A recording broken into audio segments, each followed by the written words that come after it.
The sun had barely risen above Jerusalem when the tremors of marching feet thundered through the city gates. Dust rose like a brown, choking mist as Babylonian soldiers stormed the sacred city of God. Mothers clutched their children. Priests cried out in lamentation. Elders tore their garments as the temple walls quivered under the weight of foreign conquest. And in the middle of that chaos, stood a young boy, Daniel, son of noble blood, his eyes wide, not with fear, but with a stunned silence that held something almost unusual for his age, conviction. He was no more than a teenager, yet his posture carried the quiet dignity of someone far older. As Babylonian soldiers rounded up the youths, selecting only the healthiest, the brightest, the finest of Judah's sons, Daniel felt a firm hand grip his arm. He did not resist. He did not struggle. But he lifted his eyes toward the broken skyline of Jerusalem where smoke curled upward like a dying prayer. Inside, something sacred anchored him. A quiet whisper of Yahweh's presence, unseen but burning, that he knew his destiny had shifted. He knew he was walking into captivity. But he also knew he was never walking alone. As they marched the captives toward Babylon, Daniel breathed slowly, setting a vow in his heart. No matter where I go, I will not bow. Not to Babylon. Not to idols. Not to fear. He whispered the Shema under his breath. Hear, O Israel, the Lord our God, the Lord is one. Around him, boys wept. Some cursed. Others trembled. But Daniel lifted his chin and walked with the stride of someone who understood purpose, even in chains. When Babylon finally rose before them like a monstrous golden fortress, its splendor meant to intimidate, Daniel did not flinch. The hanging gardens shimmered with lush vines and waterfalls. Statues of foreign gods lined the gates. The air itself felt swollen with pride and pagan power. Yet Daniel's spirit whispered boldly, "My God is greater than all of this." His journey as a prophet, an interpreter, a dreamer, and a deliverer had begun, on foreign soil, under foreign rule, but under God's watchful eyes. And heaven was just beginning to write its script through him. The palace training hall was magnificent, a place built to intimidate and impress. High marble pillars rose like frozen giants. The floors gleamed with polished stone. Aromas of Babylonian dishes, rich meats, sweet wines, exotic spices, filled the air, tantalizing and luxurious. Daniel, Hananiah, Mishael, and Azariah stood at the entrance, still dressed in the simple garments of Judah, looking entirely out of place. Ashpenaz, the master official, approached them wearing robes embroidered with gold threads. His eyes assessed them like a merchant appraising precious jewels. "You will eat from the king's table," he said proudly. "You will drink his wine. You will grow strong and wise." Daniel's heart, however, tightened. The table glittered with forbidden foods, meat sacrificed to idols, wine used in Babylonian rituals. Accepting them was more than a meal, it was an invitation to assimilate, to forget God, to allow Babylon to shape their identity. Daniel swallowed hard. This was the real battle. Not swords. Not chains. But compromise. He stepped forward gently. "Sir," he said with remarkable calmness, "we cannot defile ourselves with the king's food." Ashpenaz froze. "Boy, do you understand the risk? If you look weak, if you fall ill, the king will hold me responsible." Daniel bowed respectfully. "Just try us for 10 days. Only vegetables. Only water. If we fail, then do as you see fit." The courage in his voice was disarming. Daniel was still a youth, yet he spoke with the authority of someone lit by God's fire. After an anxious pause, Ashpenaz exhaled. "Very well. 10 days." The test began. While other trainees feasted on Babylon's rich meals, Daniel and his friends ate simple plates, lentils, beans, greens, figs, and water so clear it sparkled. Every night, they prayed. Every morning, their spirits grew stronger, and on the 10th day, the hall gasped. Daniel and his 3 friends looked healthier, stronger, brighter. Their eyes clearer, their minds sharper. God had honored their obedience. Their faith had turned into radiance. Ashpenaz stared in disbelief. "I have never seen anything like this," he whispered. "They are 10 times better," murmured one of the instructors. Daniel bowed his head, giving glory to Yahweh silently, and heaven smiled. Night fell over Babylon like a heavy cloak, but peace did not follow. Inside the royal chambers, King Nebuchadnezzar jolted awake, drenched in sweat. His breath came in sharp, ragged gasps. His hands trembled uncontrollably. He had dreamed a dream. Not an ordinary dream. A heavenly disturbance. A prophetic strike from the throne of God himself. The vision had burned itself into his spirit, a massive statue of terrifying brilliance. A head of gold.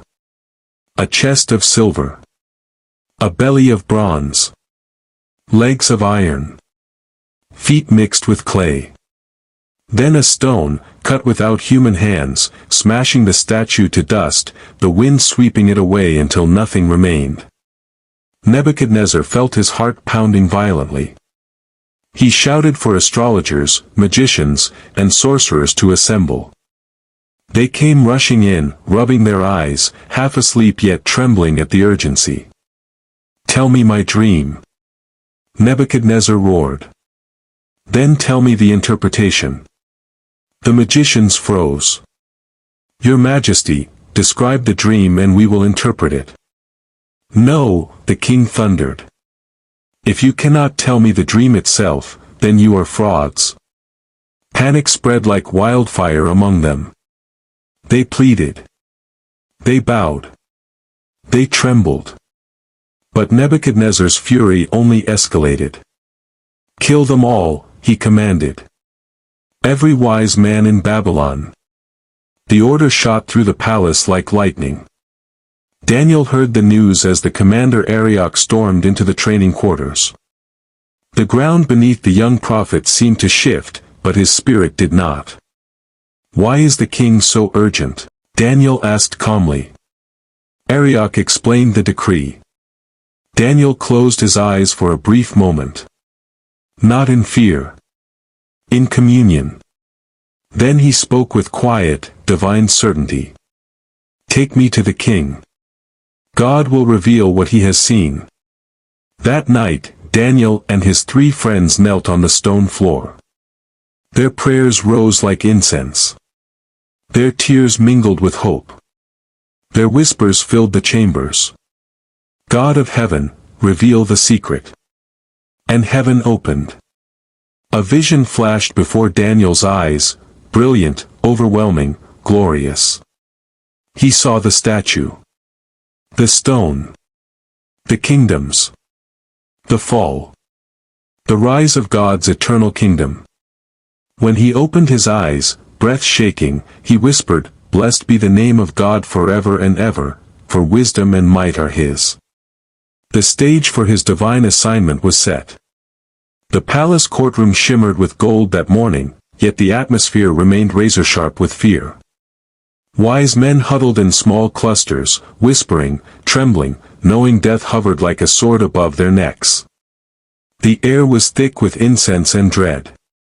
Then the doors swung open. Daniel walked in. Young. Calm. Unarmed. But carrying something no Babylonian magician possessed, the breath of God upon him. Arioch, the commander, escorted him with reverence that seemed strange for a Hebrew captive. He had seen something in Daniel the night before, courage wrapped in humility, and an unexplainable peace that felt almost supernatural. Nebuchadnezzar sat upon his towering throne, eyes burning with sleepless frustration and curiosity. His fingers tapped the armrest impatiently as he leaned forward. "Are you able," he demanded, "to tell me the dream which I have seen, and its interpretation?" The entire court fell silent. You could hear the faint crackle of the torches. Daniel did not bow nervously. He did not stutter. Instead, he lifted his head with a calm boldness that carried the fragrance of heaven. "No wise man, astrologer, or sorcerer can reveal this mystery to the king," Daniel began. Gasps spread through the court, such confidence bordered on reckless. "But," Daniel continued, voice steady and resonant, "there is a God in heaven who reveals secrets. And he has shown your majesty what shall come in the latter days." That line struck Nebuchadnezzar like a divine arrow. Daniel then described the dream, not missing a detail, the enormous statue glistening with different metals. The terrifying brightness. The stone carved without human hands. The shattering. The dust carried by the wind. The kingdom that rose and would never end. Nebuchadnezzar's eyes grew wider and wider. A chill ran across the room. Then came the interpretation. "You, O king, are the head of gold. After you shall rise another kingdom inferior to yours, and then a third, and a fourth. And in the days of those kings, the God of heaven will set up a kingdom that shall never be destroyed." Heaven spoke through him. Daniel, still a youth, stood as an oracle of the Most High. For a long moment, Nebuchadnezzar did not move. Then, in an explosion of awe, he fell from his throne and bowed before Daniel. A foreign king bowing before a Hebrew captive. Not to honor Daniel, but the God who spoke through him. "Surely," the king whispered, trembling, "your God is the God of gods and the Lord of kings." Daniel was promoted instantly. Robed in royal garments. Placed over the wise men of Babylon. Given authority and honor. But Daniel did not forget his brothers. He ensured Shadrach, Meshach, and Abednego were promoted as well. Even in glory, he shared the blessing. Years passed, and Nebuchadnezzar's empire swelled like a proud giant. Babylon was the jewel of the world, shimmering with wealth and arrogance. But the king's heart slowly drifted back into intoxication with power. One morning, the city awoke to a decree. A golden image, 90 feet high, shall be erected on the plain of Dura. All peoples, nations, and languages must bow to it when the music sounds. Whoever refuses shall be thrown into a blazing furnace. The announcement echoed across marketplaces and temples. Men trembled. Women gasped. Town criers repeated the decree as musicians practiced their chords. And in the midst of the uproar, 3 Hebrew men stood unshaken, Shadrach, Meshach, and Abednego. Daniel was away on royal assignment at the time, but the spirit of loyalty he had planted in them burned fiercely. When the golden image was completed, it loomed like a monstrous idol under the desert sun. The crowd gathered, thousands of heads bowing like wheat moving in the wind. Then the music sounded. Horns. Harps. Flutes. The royal symphony filled the air. Thousands bowed instantly. But 3 men remained standing. Shadrach, Meshach, Abednego. They stood tall, unmoving, unbending, unafraid. Babylonian officials gasped. Some screamed. Others rushed forward, dragging them by force. They were hauled before Nebuchadnezzar. The king's face twisted with fury. "Is it true?" he demanded. "Will you not bow to my image? If you refuse, I will throw you into the burning fiery furnace. And what God will rescue you from my hand?" Silence filled the court. Then Shadrach spoke, steady and unbroken. "O king, we do not need to defend ourselves in this matter. Our God is able to deliver us. But even if he does not, we will never bow." The words fell like thunder.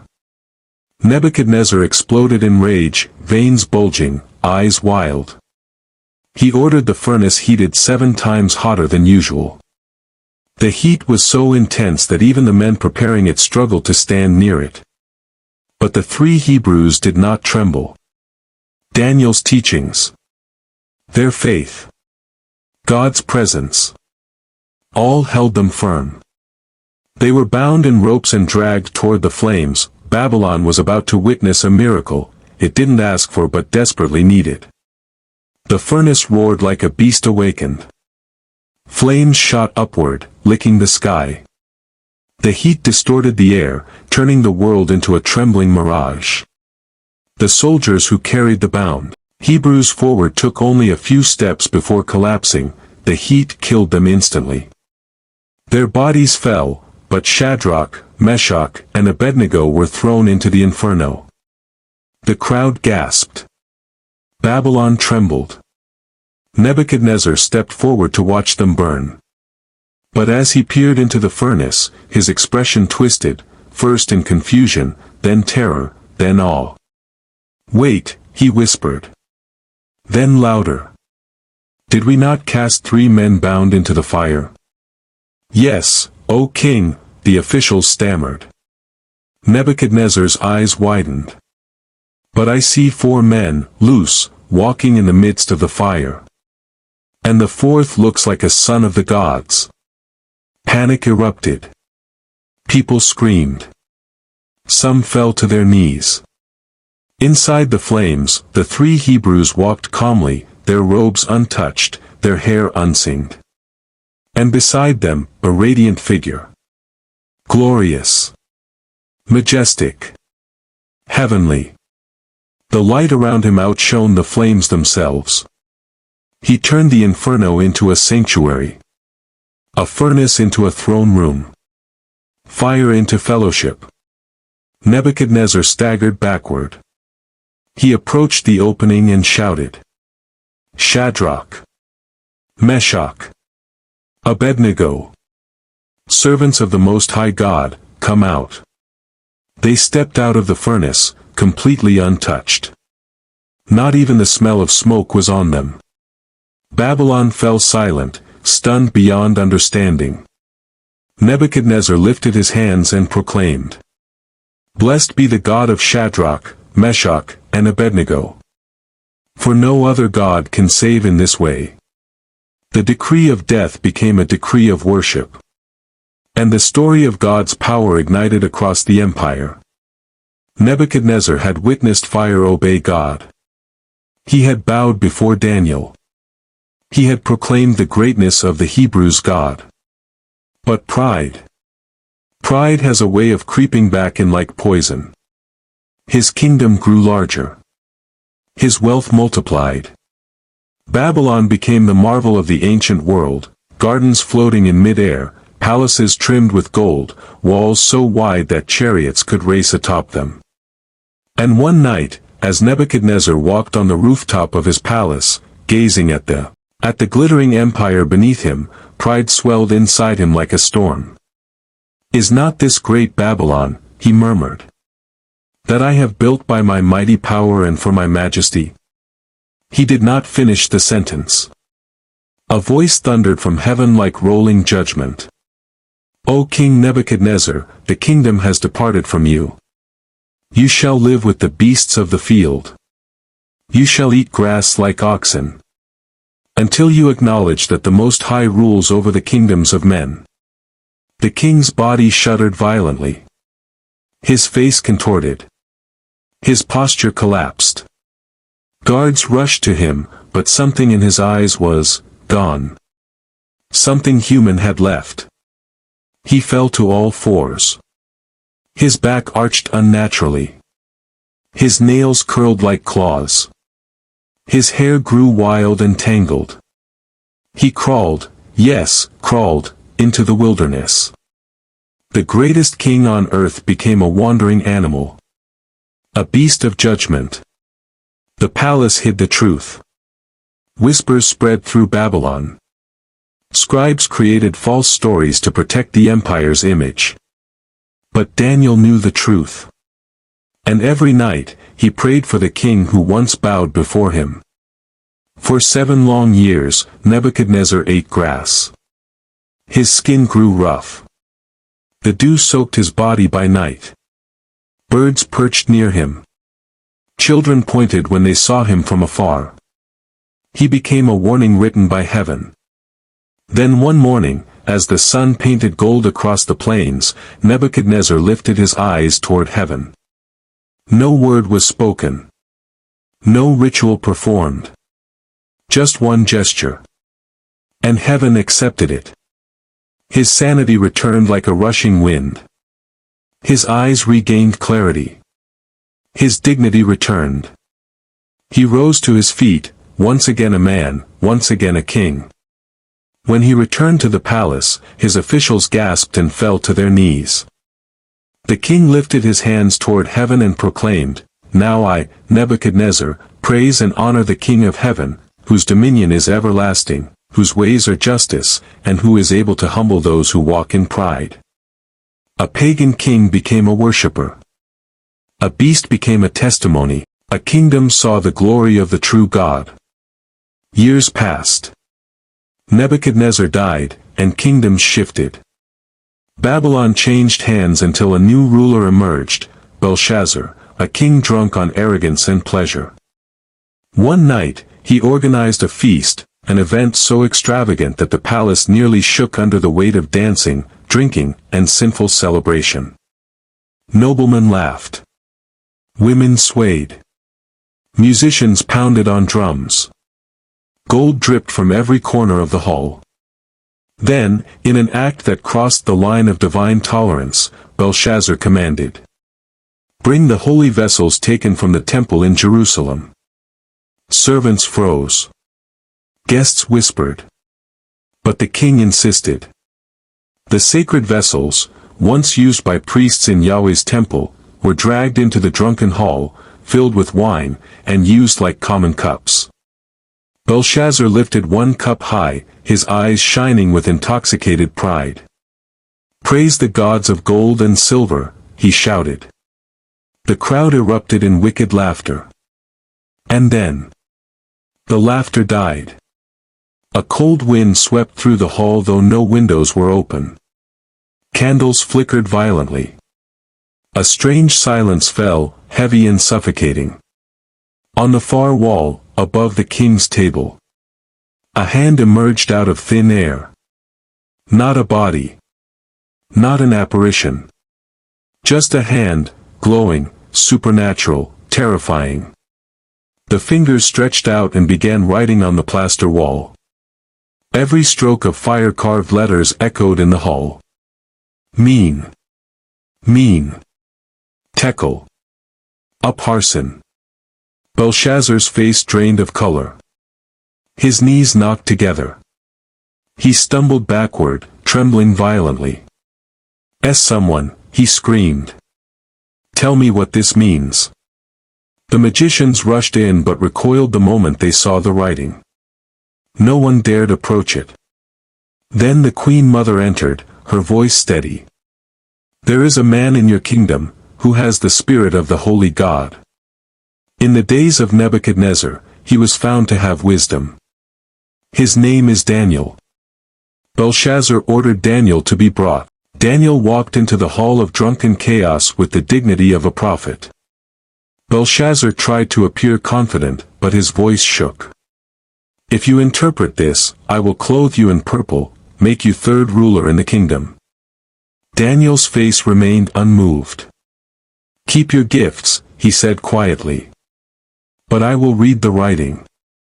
He turned toward the wall. He spoke each divine verdict clearly. Mean, God has numbered your kingdom and finished it. Tekel, you have been weighed and found wanting. Upharsin, your kingdom is divided and given to the Medes and Persians. The word struck the palace like spiritual lightning. That very night, without delay, the prophecy came to pass. The Medo-Persian army broke into Babylon. Belshazzar was slain.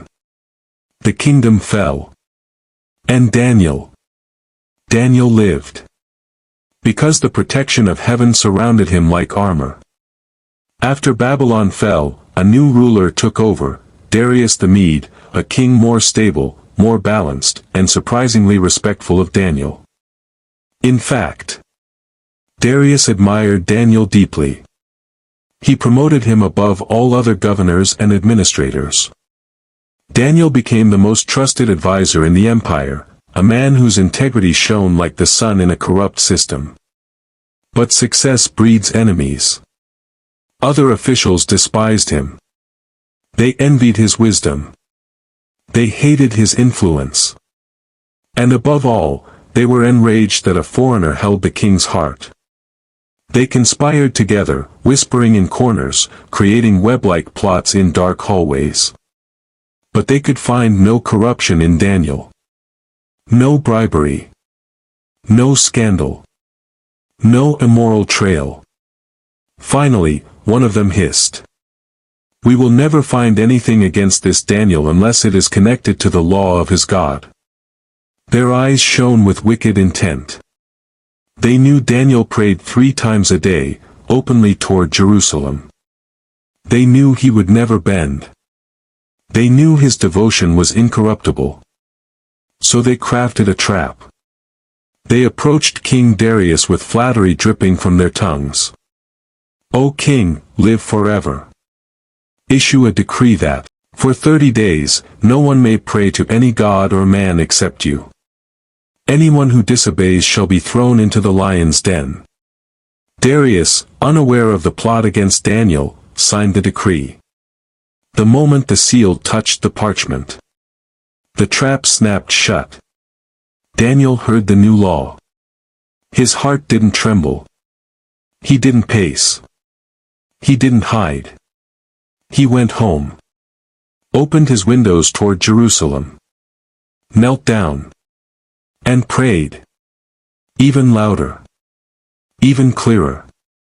Even more boldly than before. His enemies smiled darkly.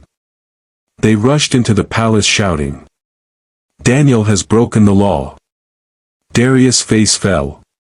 His hands trembled. His spirit collapsed. He tried all day to rescue Daniel, but the law of the Medes and Persians could not be changed. By sunset, the king's heart was broken. "Bring Daniel," he whispered. The lion's den awaited. The evening sky over Persia glowed with fading gold as the king's guards escorted Daniel toward the lion's den. The air felt heavy, as though creation itself mourned what was unfolding. Daniel walked with quiet dignity, his wrists bound, his robe flowing behind him, his steps steady. King Darius followed not far behind, his robe rustling with each anxious stride. His face looked as though years had been added overnight, eyes shadowed, mouth trembling, heart torn in two. "Daniel," he whispered, voice cracking. "You are innocent. I was deceived. I have failed you." Daniel turned slightly and offered a soft, reassuring smile, one that carried the weight of faith older than empires. "Your Majesty," he said gently, "the God whom I serve continually. He will deliver me." Those words hit the king with both pain and hope, as though light flickered in the darkness. When they reached the stone platform, the sound of growling thundered below. The lions paced in agitation, their golden eyes gleaming like blades in the dimness. Their roars rippled through the air, sending chills up the spines of the soldiers. One of the lions leapt against the iron bars, shaking the structure violently. A soldier flinched. Daniel did not. He stepped toward the edge, calm as a man approaching prayer. Darius lifted a trembling hand. "Stop," he murmured. But the law could not be undone. The guards removed the stone covering the pit. Heat and the smell of wild predators rushed out. The lions snarled, sensing prey. Daniel closed his eyes and exhaled, not in fear, but surrender to God. The soldiers slowly lowered him down with ropes. The moment Daniel's sandals touched the dusty ground of the den, the rope was pulled back up. The stone slab rumbled as soldiers rolled it into place with all their strength. Just before it sealed the pit, Darius called out with desperation. "Daniel! May your God, whom you serve continually, deliver you." The stone slammed shut. The seals were stamped. The night swallowed the king's hope. Inside the den, the darkness trembled with the movement of lions. Their growls circled Daniel like the drumbeat of death. But Daniel did not retreat. He stood tall, lifted his face toward heaven, and waited. And then, a light. Soft at first. Then brighter. Then glorious. An angel of the Lord descended like a beam carved out of pure glory. The lions froze. Their growls choked to silence. Their bodies bowed as though touched by invisible hands. The angel stepped before Daniel, radiant, majestic, filling the den with peace. "Fear not," the angel spoke, voice like a warm wind. "For the Lord has sent me." Daniel's heart swelled, not with relief, but worship. The lions lay down like lambs. Their breaths softened. The den became a sanctuary of miracles. While the lion's den filled with supernatural peace, the royal palace shook under the weight of a king's torment. Darius paced his chambers with restless steps. No musicians were allowed. No food was eaten. No laughter echoed through the halls. The king dismissed every servant. He ripped off his royal cloak. He sat on the cold floor, head in his hands. "Daniel," he whispered, voice cracking. "What have I done?" He tried to pray, though he barely knew how. Words stumbled from his lips, fragments of desperation.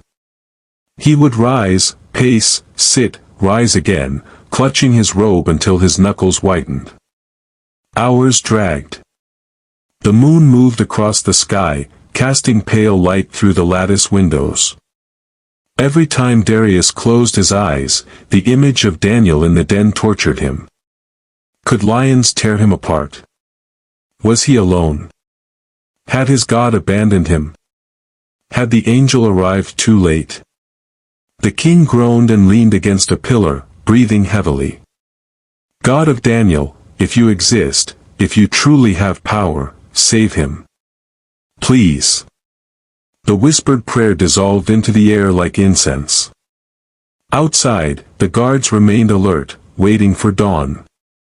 None dared speak of what awaited them in the morning. But in the unseen realm, heaven was already writing its testimony. The longest night of Darius' life slowly bled into dawn. Just before sunrise, the king surged to his feet, heart pounding. He rushed through the corridors, startling every guard he passed. "Remove the stone. Quickly." The soldiers scrambled. Dust flew. Chains rattled. The heavy stone scraped open with a deep groan. Darius knelt by the opening, breath trembling, voice shaking. "Daniel, servant of the living God. Has your God, whom you serve continually, been able to deliver you from the lions?" Silence. Then a voice, calm, steady, alive, rose from below. "My king, live forever. My God sent his angel and shut the lions' mouths." Darius collapsed to his knees, tears spilling down his face. Daniel lived. Heaven had won. The moment Daniel answered, a cry of triumph burst from the king's throat. "Pull him up. Pull him up at once." Soldiers hurried to lower ropes. Their hands shook with adrenaline and awe. Darius himself helped hold the rope steady, his royal signet ring clicking against the fibers. Inside the den, the lions lay calmly, their golden eyes following the ropes with mild curiosity. One lion even bowed its head as Daniel approached. When Daniel grasped the rope and began to rise, the light of dawn washed over him, painting him in soft gold. His robe was untouched. his hair in place, his skin unmarked. When he finally emerged from the den, Darius gasped. Not a scratch. Not a bruise. Not even dust on his clothes. The king reached out and grabbed Daniel's hands as the prophet stepped onto the ground. Darius studied him as if expecting injury, but found only peace. Daniel. Daniel, he whispered, overwhelmed. You are truly servant of the living God. Daniel bowed respectfully, but his eyes lifted upward in silent praise. Darius turned sharply to the soldiers. Bring those men who accused Daniel. Panic erupted. The very officials who plotted Daniel's death were dragged forward with terror in their screams. Darius pointed toward the den. Throw them in. The stone was removed one last time. Daniel stepped aside, and as the conspirators were thrown in, the lions, who had been calm all night, leapt with instant ferocity. The judgment was swift. Justice was served. Heaven's protection proven. Then Darius turned to his scribes and declared, write a decree, that in all the empire, people must fear and tremble before the God of Daniel. For he is the living God. His kingdom will never be destroyed. He delivers and rescues. He works signs and wonders. Daniel stood silently as the decree echoed through the land. Heaven had vindicated him. And the nation witnessed the power of God. The palace grew quiet in the years after the lion's den miracle, but Daniel's spirit grew louder with divine encounters. Long after the conspirators died and Darius passed his decree, heaven continued visiting Daniel with visions that shook the foundations of his soul. One night, as Daniel lay on his bed meditating on the glory of God, the room filled with a soft trembling, like the sound of distant thunder. The air thickened with presence. His surroundings dissolved, and Daniel was carried into a cosmic realm of revelation. He stood upon a vast expanse where lightning danced across the heavens. The sky glowed with otherworldly hues, deep crimson swirling into gold, streaks of white fire stretching across the firmament. Then suddenly, a throne. Massive, radiant, set in the center of eternity. Its wheels were flames. Its base was pure burning fire. Streams of blazing glory poured out before it like liquid lightning. Thousands upon thousands of angels surrounded it, standing in rows that stretched further than the horizon. Their voices hummed in perfect harmony, creating a symphony that vibrated through Daniel's bones. Then Daniel saw him. The Ancient of Days. His garments were white as untouched snow. His hair shone like pure wool. His face was light itself, unbearable and beautiful. Daniel fell to his knees. His heart trembled. His breath vanished. It felt like being in the center of creation itself. A book was opened. A heavenly courtroom convened. And then, from the clouds, another figure appeared, glorious and majestic. One like the Son of Man. He approached the Ancient of Days, escorted by angelic beings. His steps commanded all of heaven's attention. Daniel watched as dominion, glory, and a kingdom were handed to him, an eternal kingdom that would never be destroyed, a rule extending to all peoples, nations, and languages. The vision shook Daniel, filling him with both awe and trembling. His hands shook. His heart raced. Lord, he whispered, what does this mean for your people? Heaven's answer burned into his soul. The kingdom of God will outlast every empire. The Lamb will reign forever. And the faithful shall stand with him. Daniel awoke with tears on his face. The Ancient of Days had spoken through time, to him. As Daniel grew older, his hair silvered, and his back bent slightly with age, yet his spirit remained as strong as when he first entered Babylon as a young captive. The people of Persia respected him. Kings honored him. But Daniel valued only one thing, that God had found him faithful. He lived quietly, spending long hours in prayer, writing revelations, and teaching younger generations about the faithfulness of the Lord. One cool evening, Daniel stood by his window, the same window where he had once prayed 3 times a day even under threat of death. He gazed toward Jerusalem, his homeland he had never stopped loving. The wind brushed his face gently. His old hands gripped the windowsill. His eyes glistened as memories flooded him. Being taken as a captive. Standing before Nebuchadnezzar. Interpreting dreams that shaped empires. Walking beside angels in fire-filled visions. Emerging untouched from the lion's den. Witnessing kings bow to the God of heaven. He whispered, "Lord, you have been faithful to me all my days." A young servant, Eliab, a boy about 17, approached carefully. "My master Daniel," he said softly, "the elders are asking for you. They want to hear the stories again, about the fire, the dreams, the lions."